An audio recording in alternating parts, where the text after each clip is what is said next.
555 avtomobilini metan abzor so'ragan klientlarimiz uchun. Bu avtomobilimiz GDI sistemalı motor hesaplanadi. Shuning hisobına 4-pokoleniyaning o'zini ustanovka qilib qo'ymaydi, faqat 4 plus ustanovka qilinadi. GDI sistema motorlari 4 plus ustanovka qilsangiz 10%, 5%, agressivniy desangiz 15% adam benzin rasxod qiladi. Bu avtomobilimizda biz xudo xolasa полностью full komplektatsiyalarda metan ustanovka qilib qo'ydik.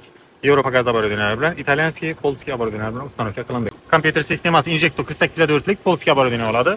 Injektor nagalar olsak, Montenda ketgan, rail 2 ohmli italyanskiy оборудование oladi. Reduktor O'zbekistonniki oladi. Полный общий komplektimizda 100.000 kilometr yoki 2 yil garantiyasini beramiz. Avtomobilimizning balon qismini keladigan bo'lsak, 3 dan 30 litrlikni munjiqdan terib berganlar, ko'rishingiz mumkin.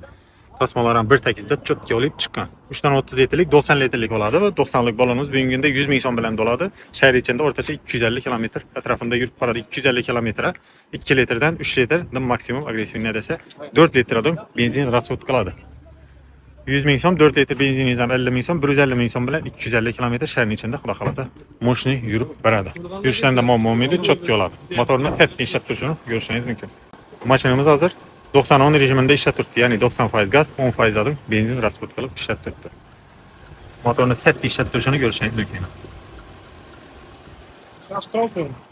Ya bo'ldi. Xullas, kelaverasiz, servisimizda ishlarimiz davom etmoqda. Narx-navo bo'yicha pastda telefon nomerlarini qoldiramiz.